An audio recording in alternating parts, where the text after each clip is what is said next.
Hello guys, क्या हाल चाल है आपके। हाँ तो दोस्तों, आज हम पढ़ने वाले एरोमेटिसिटी के बारे में। तो आपका बहुत बहुत स्वागत है शिक्षा फार्मेसी मेक इट पॉसिबल पे। तो चलिए, इस टॉपिक को शुरू करने से पहले थोड़ा सा मजाक मस्ती हो जाए। तो कैसे रहे आपके दिन, ठीक है, किस तरह से चल रहा है आपका अनलॉक वन। और वैसे दुनिया में बहुत कुछ चल रहा है। तो खैर, हम अपनी वीडियोस पे ही आ जाते हैं, पहले अपने लेक्चर पे ही आ जाते हैं। तो हम पढ़ने वाले हैं ऑर्गेनिक केमिस्ट्री का एरोमेटिसिटी। एरोमेटिसिटी एक ऐसा टॉपिक है, एक्चुअली चैप्टर नहीं है, ये टॉपिक है, बेसिक्स ऑफ केमिस्ट्री का टॉपिक है। जैसे कि हमने स्टार्टिंग से अभी तक ऑर्गेनिक केमिस्ट्री में क्या क्या पढ़ा है एक बार देख लेते हैं। बेसिक्स ऑफ केमिस्ट्री में हमने बहुत सारी चीज़ें पढ़ी हैं जो बहुत छोटी छोटी चीज़ें हैं, ठीक है, उस चीज़ के बारे में पढ़ा। फिर basics of chemistry second part में हमने कुछ फंक्शनल ग्रुप्स के बारे में देखा था। फिर हमने नेक्स्ट वीडियो बनाई थी फंक्शनल ग्रुप्स के बारे में, तो फंक्शनल ग्रुप्स देखे थे कितने तरह के फंक्शनल ग्रुप्स होते हैं। फिर हमारी नेक्स्ट वीडियो किस पे थी, इंटरमीडिएट्स के ऊपर थी। इंटरमीडिएट्स कौन कौन से होते हैं, कार्बोकेटाइन, कार्बोएनाइन, फ्री रेडिकल। तो इंटरमीडिएट्स के पहले हमने पढ़ा था रिएक्शन मैकेनिज्म के बारे में। रिएक्शन मैकेनिज्म में हमने पढ़ा था इलेक्ट्रोफाइल न्यूक्लियोफाइल्स के बारे में। तो आज हम पढ़ने वाले हैं एरोमेटिसिटी के बारे में।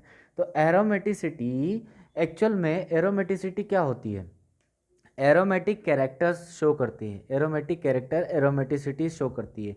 क्या शो करती है, जिसके पास एरोमेटिक कैरेक्टर्स हो, एरोमेटिक कैरेक्टर्स हो। तो एरोमेटिसिटी बेसिकली एरोमेटिक कैरेक्टर्स को शो करती है, बट इसके अंदर कुछ और भी कैरेक्टर्स आते हैं, तो हम वो देखेंगे, ठीक है। तो सबसे पहले कैरेक्टर आता है एरोमेटिसिटी में, सबसे पहला होता है एरोमेटिक। कौन कौन से ऐसे कंपाउंड होते हैं जिनका बिहेवियर क्या होता है, एरोमेटिक बिहेवियर होता है, ठीक है। दूसरा बिहेवियर हम देखते हैं, दूसरा बिहेवियर कौन सा होता है एरोमेटिक के अलावा, एंटी एरोमेटिक, एंटी एरोमेटिक। और जो तीसरा बिहेवियर होता है, पहला कैरेक्टर हो गया एरोमेटिक बिहेवियर, दूसरा कैरेक्टर हो गया एंटी एरोमेटिक, और तीसरा जो बिहेवियर होता है उसको हम बोलते हैं non aromatic character, non non aromatic character, ठीक है। ये तीन कैरेक्टर हम एरोमेटिसिटी में पढ़ेंगे। तो वीडियो को एंड तक ज़रूर देखिए, बहुत इम्पोर्टेंट है और आपके लिए बहुत ज़्यादा इन्फॉर्मेशंस कैरी किए हुए इस वीडियो में। तो हम देखते हैं एरोमेटिसिटी होती क्या है एक्चुअल में।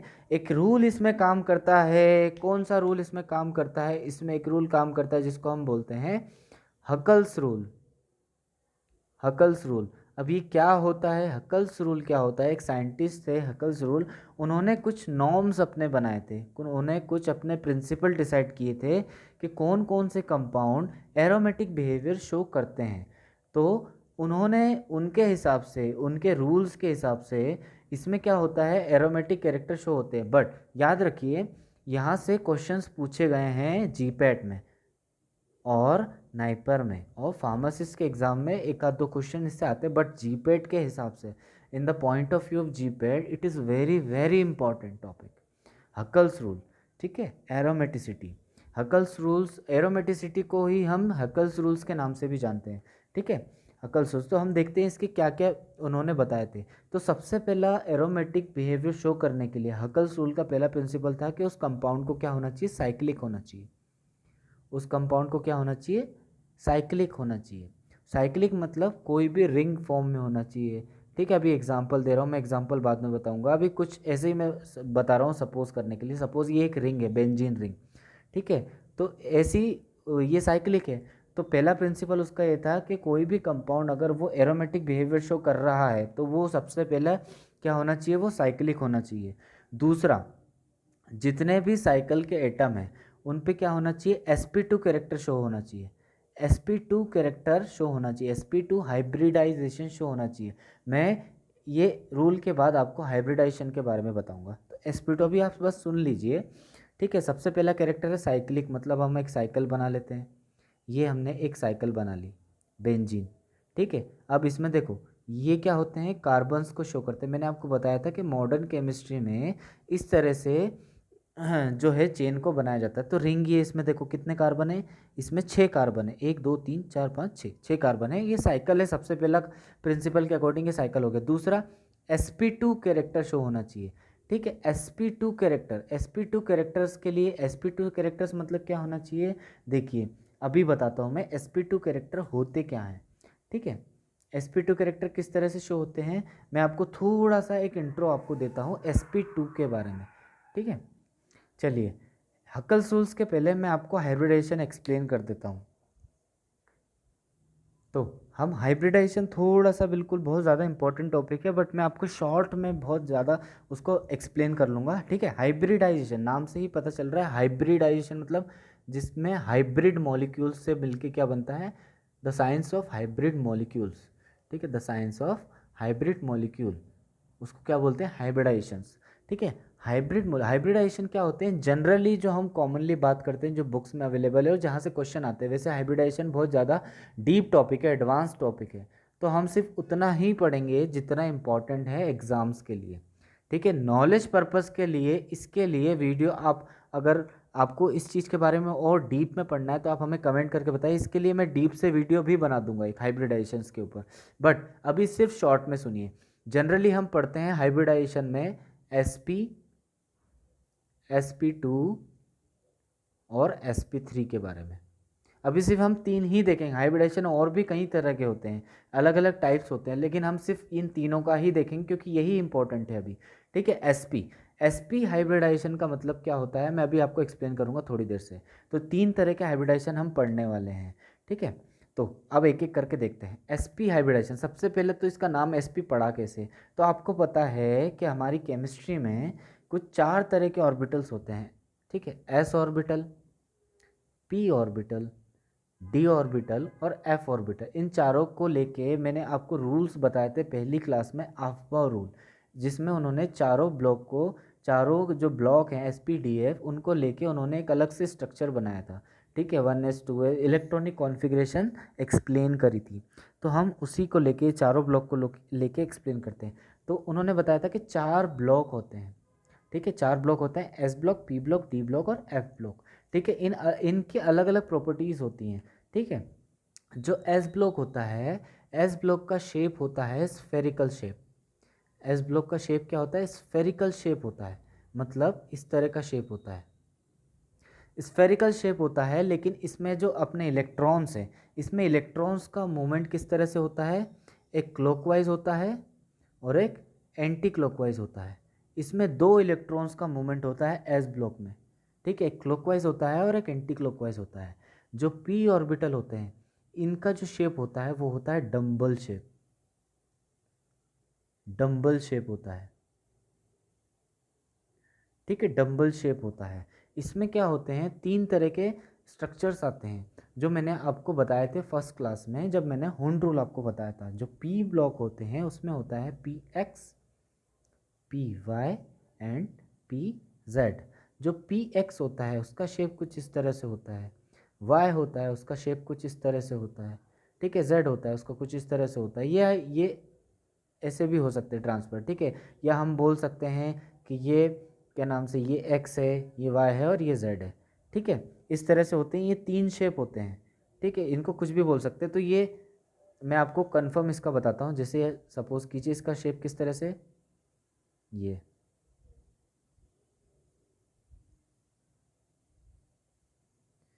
तीन होते हैं। ठीक है, P X, P Y, P Z, X Y Z, ये डम्बल शेप होता है पी का। ठीक है, हम ये दोनों ही देखेंगे, इन दोनों के ही से हमारा हाइब्रिडाइजेशन एक्सप्लेन हो जाएगा।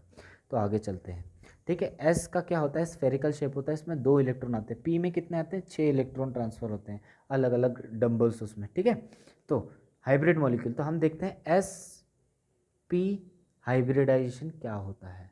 एस पी हाइब्रिडाइजेशन क्या होता है, ध्यान रखिए, बहुत इंपॉर्टेंट है, और इसी से ही हमारी जो केमिस्ट्री है, ऑर्गेनिक केमिस्ट्री है, वो जो बेसिक जहाँ से क्वेश्चन उठते हैं वो यहीं से उठेंगे। ये बहुत बड़ा प्रिंसिपल है। ठीक है, यहीं से आगे के कॉन्सेप्ट आपके क्लियर होंगे, तो ध्यान से सुनिए। एस पी हाइब्रिडाइजेशन क्या होता है। तो सपोज अब हम क्या करते हैं, एक एग्जाम्पल लेते हैं। एक एग्जाम्पल मैंने लिया आपको, C triple bond C H, acetylene नाम है इसका। क्या नाम है, एसिटिलीन। दो कार्बन है, दो कार्बन है, ट्रिपल बॉन्ड है। ठीक है, अल्काइन है, ये अल्काइन है। क्या है ये, इसको कैसे लिखते हैं, C2H2। अल्काइन है, 2 कार्बन को क्या बोलते हैं, एथ। ठीक है, H2, इसमें कौन सा फॉर्मूला काम कर रहा है, CnH2n-2।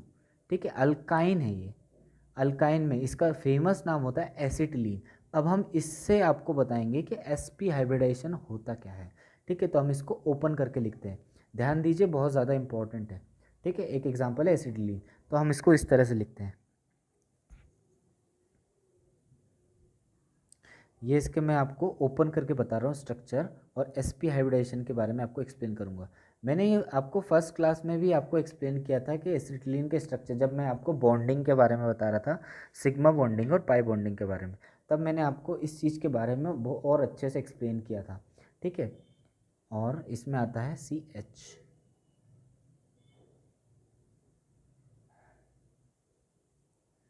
इसको पूरा मैं एक्सप्लेन करके आपको बताऊंगा किस तरह से इसका होता है। ठीक है, तो देखिए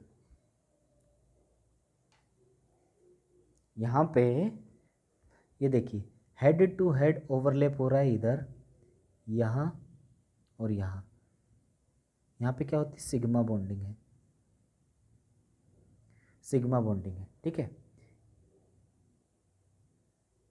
यहाँ पे साइड वाइज ओवरलैप हो रही है। ठीक है, यहाँ पे क्या होती है, पाई बॉन्डिंग होती है। ठीक है, इसलिए C triple bond, triple bond C, इसमें एक हाइड्रोजन, देखिए यहाँ पे, मतलब ट्रिपल बॉन्ड में क्या होता है, एक सिग्मा बॉन्ड होता है और 2 पाई बॉन्ड होते हैं। ये क्यों, कैसे होता है, ये भी मैं आपको एक्सप्लेन करता हूँ इलेक्ट्रॉनिक कॉन्फ़िगरेशन के हिसाब से। ठीक है, तो एक कार्बन है, सपोज कीजिए एक कार्बन है, कार्बन का एटॉमिक नंबर क्या होता है, 6, एटॉमिक वेट होता है 12। तो हम 6 को देखते हैं। ठीक है, इसका इलेक्ट्रॉनिक कॉन्फ़िगरेशन बनाते क्या है, 1s2, 2s2 और 2p2। ठीक है, देखिए 1s2, 2p2 और 2p3, 2 2। ठीक है, अब दूसरा कार्बन, ये इस कार्बन हो गया एक कार्बन, दूसरा कार्बन वो भी अगर इससे अटैच करता है, ठीक है, यहाँ पे हेड टू हेड ओवरलैप हो रहा है, सिग्मा बॉन्डिंग हो रही है। मतलब क्या हो रहा है, देखिए ये है px, py, pz। ठीक है, ये देखिए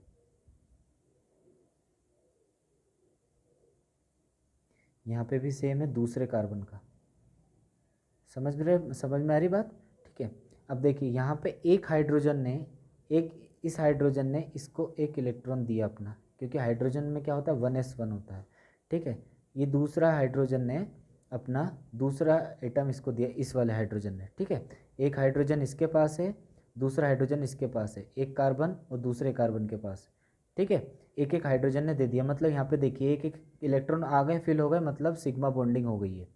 उसके बाद अब इन दोनों कार्बन के पास एक एक इलेक्ट्रॉन बचे, तो उन्होंने आपस में शेयरिंग कर ली है। ठीक है, आपस में बॉन्डिंग कर ली है, आपस में बॉन्डिंग हेड टू हेड। ठीक है, ये देखिए इन्होंने यहाँ पे सिग्मा बॉन्डिंग कर ली है, तो यहाँ पे भी सिग्मा बॉन्डिंग हो गई, यहाँ पे भी। अब इनके क्या बचे हैं, वेकेंट बचे हैं। यहाँ पे देखिए ये वेकेंट हैं ऑर्बिटल, अब इनको इन्हें फिल करना है, तभी स्टेबल मॉलिक्यूल बनेंगे। तो इन्होंने क्या किया, कितने इलेक्ट्रॉन चाहिए यहाँ पे, एक इलेक्ट्रॉन इस, एक एक इलेक्ट्रॉन इसको और दूसरे इलेक्ट्रॉन इसको। ठीक है, इनको एक ही इलेक्ट्रॉन, सपोज एक इलेक्ट्रॉन इसको चाहिए और एक इलेक्ट्रॉन इसको चाहिए, तब ये आपस में शेयरिंग कर पाएंगे।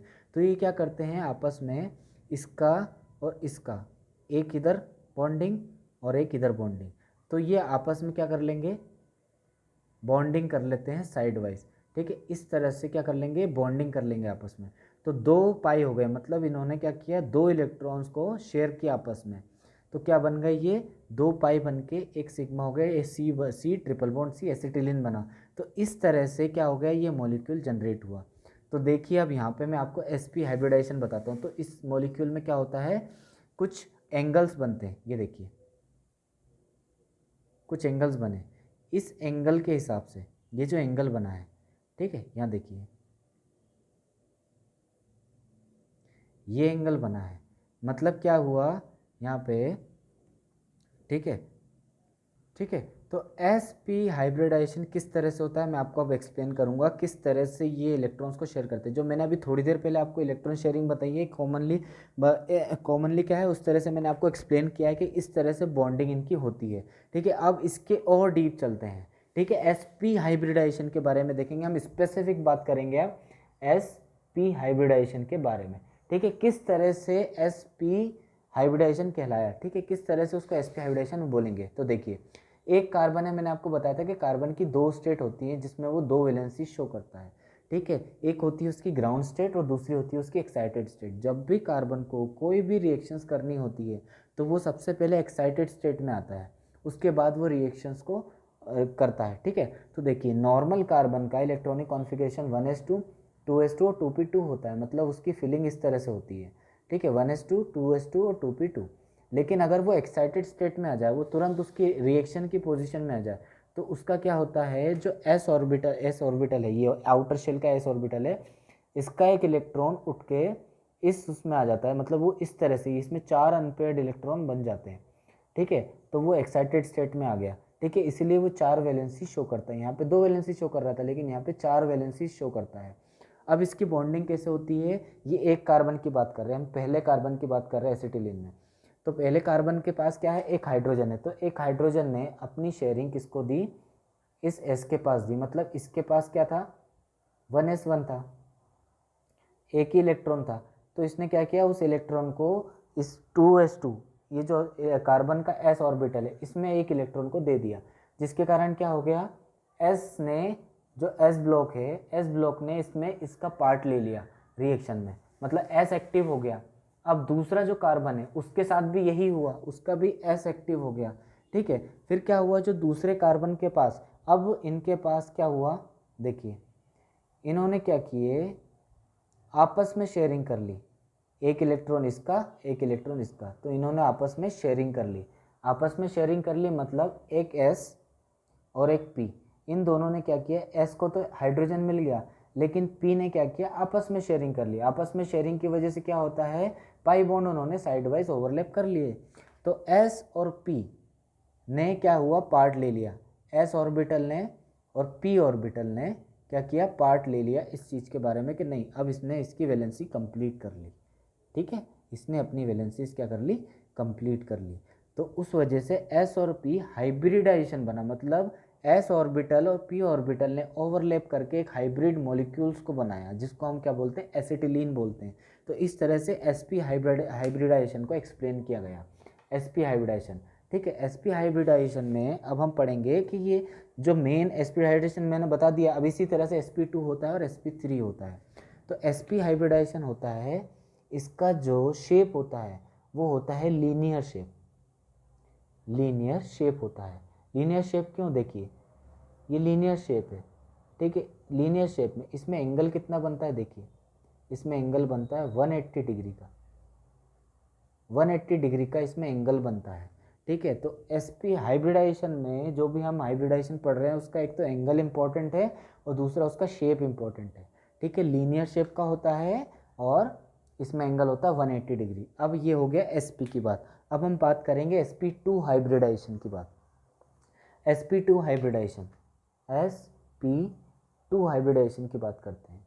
ठीक है, sp2 हाइब्रिडाइजेशन का एग्जांपल ले लिया आपने, C double bond C H H।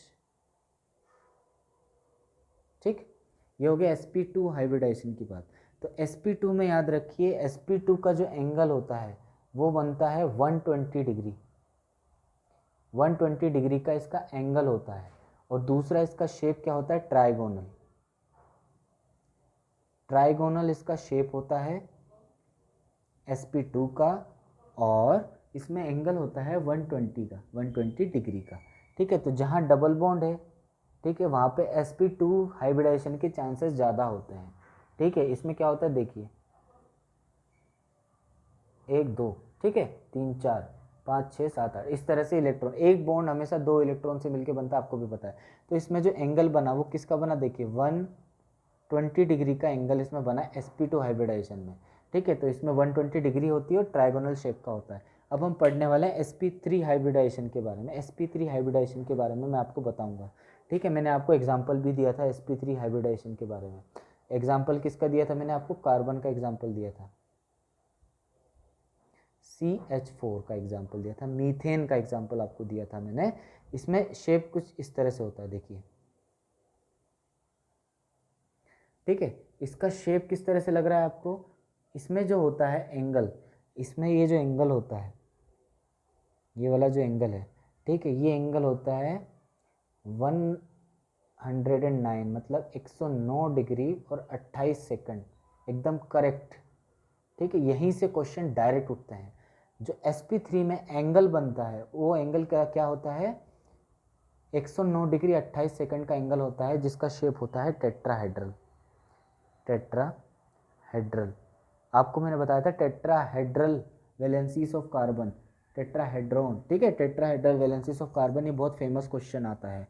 ठीक है, टेट्राहेड्रल किस वजह से होता है? ये शेप होता है sp3 का। ठीक है, इसमें 3 p के px py pz तीनों पार्टीशन लेते हैं और एक s ऑर्बिटल पार्टीशन लेता है, देखिए H3C। तो इसमें एंगल बनता है 109 डिग्री और 28 सेकंड का एंगल, इसका शेप होता है टेट्राहेड्रल। ठीक है, तो ये तो हमारी हाइब्रिडेशन की बात हो गई जो हमने शॉर्ट में बताया। अब हम पढ़ेंगे दोबारा से एरोमेटिसिटी की तरफ जाते। तो हकल्स रूल में हम प्रिंसिपल्स देख रहे थे। सबसे पहले हमने देखा कि वो साइक्लिक होना चाहिए। दूसरा हमने देखा sp2 हाइब्रिडेशन शो करना चाहिए। sp2 हाइब्रिडेशन मैंने अभी आपको बताया। ठीक है, sp2 हाइब्रिडेशन कहाँ होता है? डबल बॉन्ड जहाँ होता है। तो देखिए, इस कार्बन के पास डबल बॉन्ड है, ठीक है, मतलब यहाँ पे भी sp3, यहाँ पे भी sp3, इधर भी sp3, इधर भी sp3, इधर भी sp3 और इधर भी चार, ये अपने 6 के 6 कार्बन sp3 शो कर रहे हैं। ठीक है, तीसरा उसका क्या होना चाहिए? उसका शेप होना चाहिए trigonal, trigonal shape, trigonal planner इसको बोलते हैं। ठीक है, तो अभी मैंने आपको बताया sp2 का शेप ही होता है ट्राइगोनल प्लानर। ठीक है, और ये 3 रूल यहाँ पे फॉलो हो रहे हैं। ठीक है, उसके बाद चौथा जो रूल है, वो चौथा रूल है कि वो हकल्स रूल को फॉलो करना चाहिए, मतलब 4n+2 पाई इलेक्ट्रॉन, इस फॉर्मूले के हिसाब से उसके पाई इलेक्ट्रॉन डिसाइडेड है। अगर वो इतने पाई इलेक्ट्रॉन शो कर रहा है मतलब वो एरोमेटिक है। तो मैं आपको इसके बारे में डिटेल में बताता हूँ 4n+2 क्या होता है। ठीक है, n का मतलब होता है कि नंबर ऑफ, ये इंटीजर होते हैं, 0 1 2 3 कितने भी हो सकते हैं एट्सेट्रा। ठीक है, सपोज मैंने 4n+2 पाई इलेक्ट्रॉन में n की जगह मैंने रख दिया यहाँ पे, सपोज कीजिए 0, 4 × 0+2 पाई इलेक्ट्रॉन, तो ये 4+2 पाई इलेक्ट्रॉन मतलब 6 इलेक्ट्रॉन, 6 पाई इलेक्ट्रॉन। तो एक छोटे से मॉलिक्यूल में अगर वो 6 पाई इलेक्ट्रॉन प्रेजेंट हैं तो वो क्या करता है? एरोमेटिक बिहेवियर शो करता है। यहाँ देखिए, 6 पाई इलेक्ट्रॉन मतलब कैसे? ये डबल बॉन्ड पाई होते हैं, पाई बॉन्ड होते हैं। एक बॉन्ड में क्या होते हैं? 2 इलेक्ट्रॉन होते हैं, 1 2 3 4 5 और 6, 6 इलेक्ट्रॉन शो कर रहे हैं, मतलब ये चौथा रूल भी फॉलो कर रहे हैं, चौथा प्रिंसिपल भी। पहला साइक्लिक भी है, दूसरा sp2 कैरेक्टर भी है, तीसरा इसका ट्राइगोनल प्लानर भी है। ठीक है, उसका शेप कुछ इस तरह से होता है अगर हम स्टीरियो में देखें। ठीक है, जो बेंजीन होता है, बेंजीन का शेप कुछ इस तरह से होता है। ठीक है, इस तरह से वो शेप शो करता है। ठीक है, यहाँ पे डबल बॉन्ड्स क्या होते हैं?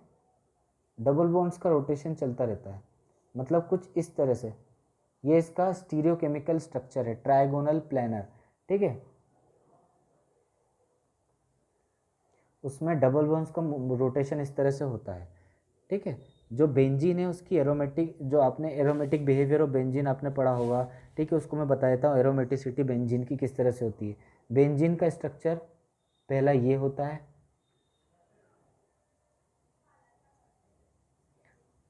दूसरा, फिर इसके बॉन्ड ट्रांसफ़र होते हैं, वो इस तरह से होता है। ठीक है, इस तरह से घूमता रहता है, पहले बॉन्ड यहाँ फिर यहाँ, इस तरह से इसका रोटेशन होता है। ठीक है, फिर ये, फिर ये, फिर ये, तो दोबारा वैसे ही हो जाता है। तो इस तरह से घूमता रहता है, तो उसको हम इस तरह से लिखते हैं, और इसका ट्राइगोनल प्लेनर होता है हर का। तो देखिए, सबसे पहला बिहेवियर साइक्लिक है, दूसरा बिहेवियर sp2 है, तीसरा बिहेवियर ये ट्राइगोनल प्लानर शेप का, चौथा ये रूल फॉलो कर रहा है। मतलब 6 पाई इलेक्ट्रॉन इसमें है, मतलब ये एरोमेटिक है। बेंजीन क्या है, एरोमेटिक है। तो क्वेश्चन डायरेक्ट बनते हैं कि इन चारों ऑप्शंस में से आप बताइए कौन सा एरोमेटिक है और कौन सा एरोमेटिक नहीं है। तो ये मैंने आपको हेकेल्स रूल्स के चारों प्रिंसिपल्स के बारे में आपको बता दिया है एरोमेटिसिटी के, ठीक है।